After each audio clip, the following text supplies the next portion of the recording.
Dans cette vidéo, on va revenir sur la mort du Terra Luna ainsi que sa résurrection et des déclarations choc de son fondateur. Alors surtout reste bien jusqu'au bout de la vidéo, tu vas voir qu'elle est pleine de surprises. Également, si t'as pas vu ma vidéo d'explication d'hier concernant le crash, t'invite à la voir et tu retrouveras un lien dans la description ainsi que dans le premier commentaire. Et si t'es pas encore abonné, fais-le parce que je vous réserve un maximum de surprises dans quelques jours seulement. Mais on débute tout de suite avec un petit aperçu du cours du Terra Luna. Comme tu peux le voir à l'écran, à l'heure actuelle, il est à 0,30186.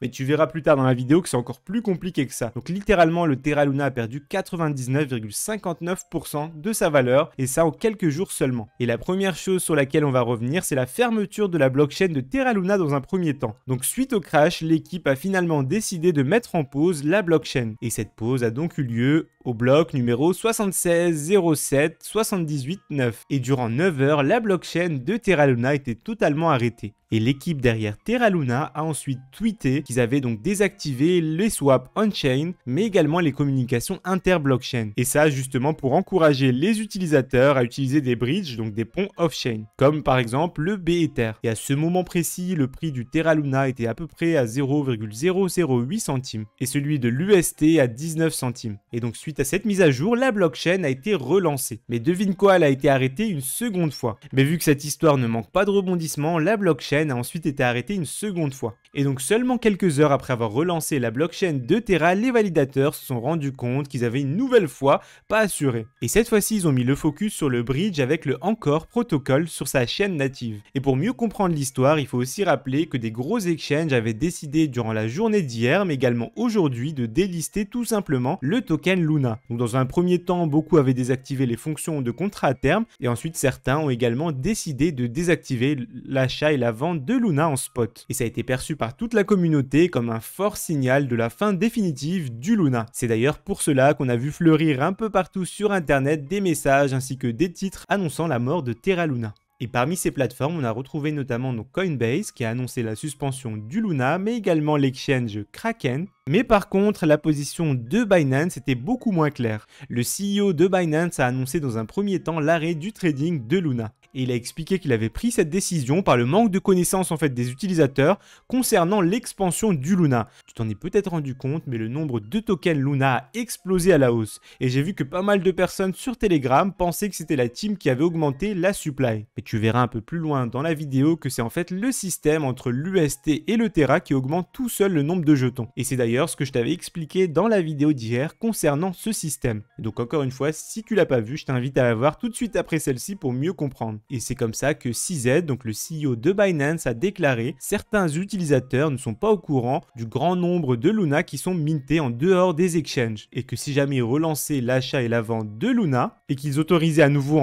les dépôts, le prix allait crasher instantanément. Et que c'était justement à cause de ces risques significatifs que le trading avait été suspendu. En fait, durant ces efforts pour essayer de réaligner l'UST avec le cours du dollar, le Terra Protocol s'est emballé et a continué de minter des Luna de manière continue. C'est comme ça que la supply s'est envolée et a dépassé les 6,5 milliards de jetons. Alors qu'au début, il y avait seulement 1 milliard et même par la suite, on a eu encore beaucoup plus de Luna en circulation. Et c'est là que la position de Binance est plutôt bizarre parce qu'ils ont annoncé un peu plus tard donc le relancement du Luna BUSD ainsi que de l'UST BUSD. Et concernant la plateforme Coinbase, quant à eux, ils proposaient seulement du Luna Wrap, donc sur la blockchain de l'Ethereum. À toute fin utile, je rappelle quand même qu'il y a une semaine seulement, la capitalisation totale du Terra Luna était de 45 milliards de dollars. Et qu'à l'heure où je vous parle, elle est seulement à quelques centaines de millions. Mais accroche-toi bien parce que tu vas voir que cette histoire elle est vraiment incroyable et pleine de rebondissements et on est loin d'avoir fini. Toujours sur Coinbase, il y a eu un autre souci avec le Luna. En fait, tout simplement, quand ils ont désactivé le trading et que les blockchains étaient désactivées, les utilisateurs ont essayé d'envoyer leur Luna sur le Coinbase Wallet. Et vu que la blockchain était désactivée, tout simplement, leurs Luna ont disparu. Et c'est comme ça qu'ils sont allés se plaindre directement sur Twitter, mais malheureusement, ils reverront jamais leur Luna. Donc en plus d'avoir perdu toute la valeur de leur token, ils ont tout simplement perdu tous leurs tokens. Donc si jamais toi aussi tu as eu une perte sur le Luna, il y a des personnes pour qui c'est encore pire. Parce qu'à titre perso, tu pourras toujours te vanter dans quelques années et montrer que tu as un bag avec plusieurs millions de Luna, que tu as racheté à quelques fractions de centimes et qui aurait potentiellement pu te rendre millionnaire, mais eux ils n'auront même pas cette preuve à montrer à leurs enfants. Je vais maintenant répondre à une question qui m'a beaucoup été posée aujourd'hui sur Telegram. D'ailleurs, si tu m'as pas encore rejoint sur Telegram, n'hésite pas à le faire et merci à tous, on est plus de 5900 membres. Et cette question, c'est tout simplement pourquoi est-ce que le Terra n'a pas le même prix sur tous les exchanges. Comme tu peux le voir, par exemple à l'heure actuelle, actuel sur Binance, il est coté à 0,3017, alors que si je me rends sur Bybit,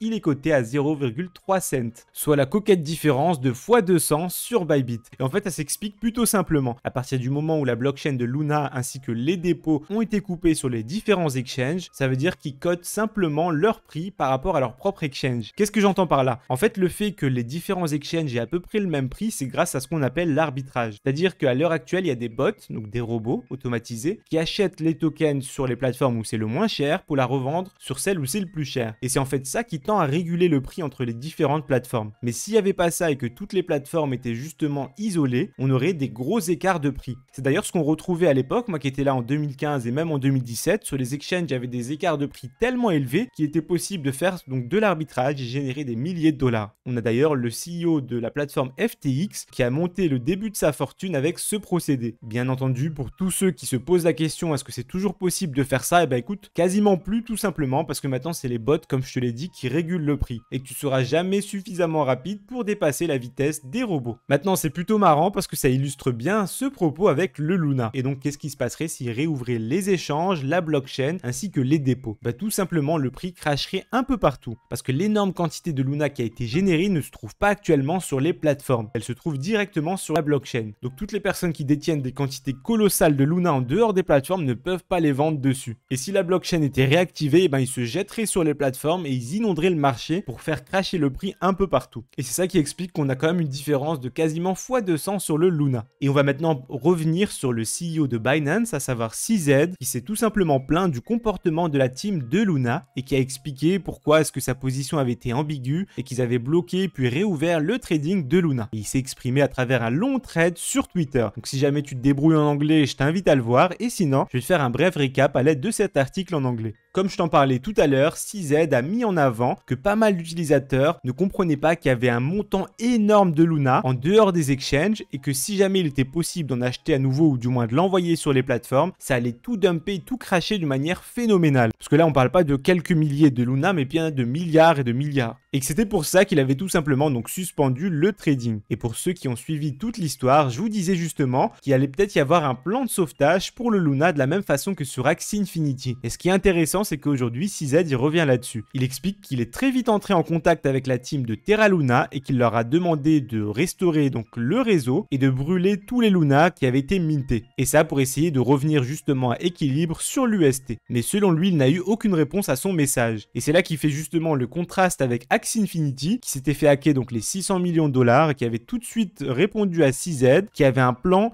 une bonne communication et qui était proactif pour essayer de régler le problème. Et CZ les avait aidés, il avait injecté d'ailleurs plusieurs centaines de millions de dollars. Et ça à titre gratuit pour les aider à sortir de cette mauvaise passe. Et d'ailleurs, plus tôt dans la journée, CZ avait tweeté qu'après plus de 2 heures d'entretien, il avait décidé justement de bloquer le Luna. Et donc plus tôt dans la journée, CZ avait tweeté qu'après plus de 2 heures de discussion au téléphone, il y avait un peu de progrès, que la blockchain de Luna avait été relancée, qu'il n'y aurait plus de minting, donc ils injecteraient plus de nouveaux Terra Luna, ou du moins qu'ils avaient bloqué le mécanisme, et que les dépôts ainsi que les retraits et le trading avaient été relancés sur la plateforme de Binance. Il a également indiqué, n'achetez pas ce token juste parce qu'il est tradable. Faites toujours vos propres recherches et faites très attention. Et c'est justement ce que je vous montrais tout à l'heure. En fait, Bybit n'a pas réactivé les dépôts, et c'est pour ça que son prix est 200 fois supérieur à celui sur Binance. En réactivant le trading, ça a tout simplement fait cracher de manière phénoménale le cours du Terra sur Binance par rapport aux autres plateformes. Mais on a également la société de statistiques, à savoir CryptoQuant, qui a reporté donc un montant significatif de Bitcoin qui venait de Gemini vers les exchanges, et certains qui ont d'ailleurs été remontés jusqu'au Luna Foundation Guard Wallet.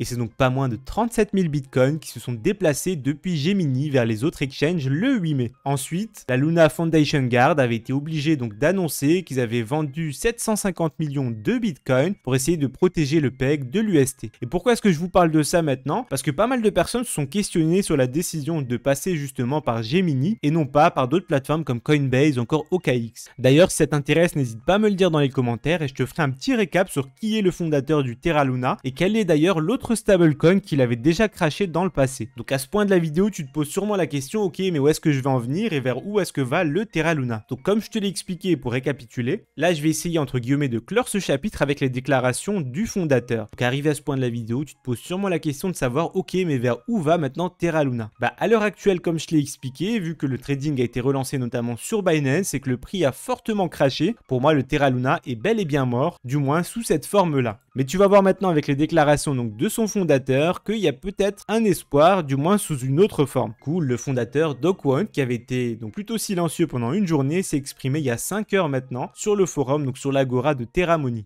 Et il a ainsi déclaré qu'il y avait pas mal de personnes et de communautés ainsi que des validateurs qui discutaient de lancer un fork de Terra. Pour ceux qui ne savent pas ce que c'est un fork c'est tout simplement une copie en quelque sorte open source du code d'une autre blockchain. Par exemple, c'est ce qui est le XLM au XRP ou encore le Bitcoin Cash au Bitcoin. Au début, c'était le même projet, mais il y a eu une séparation en deux blockchains distinctes. Il a ainsi déclaré, je veux offrir donc mes perspectives à comment est-ce que ça devrait être fait justement pour lancer ce fork. Il a expliqué qu'à l'heure actuelle, il y avait plusieurs milliards de dollars d'UST et que la valeur du token Luna était descendue à quasiment zéro. Et que même si par miracle, ils arrivaient donc à récupérer le PEG, à savoir à recoller la valeur de l'UST avec 1 dollar, avec le nombre énorme de nouveaux acheteurs et vendeurs qui ont totalement dilué les tokens, l'écosystème serait quasiment impossible à reconstruire. Et que pour créer une économie décentralisée, il y a besoin d'argent décentralisé. Et que vu que l'UST avait perdu justement la confiance des utilisateurs, il n'arriverait pas à jouer ce rôle. Du coup maintenant, qu'est-ce qui se passe? Il explique ensuite que l'UST était le cœur en fait de tout l'écosystème de Terra Luna durant les dernières années. Mais que l'écosystème de Terra Luna en devait beaucoup également à sa communauté.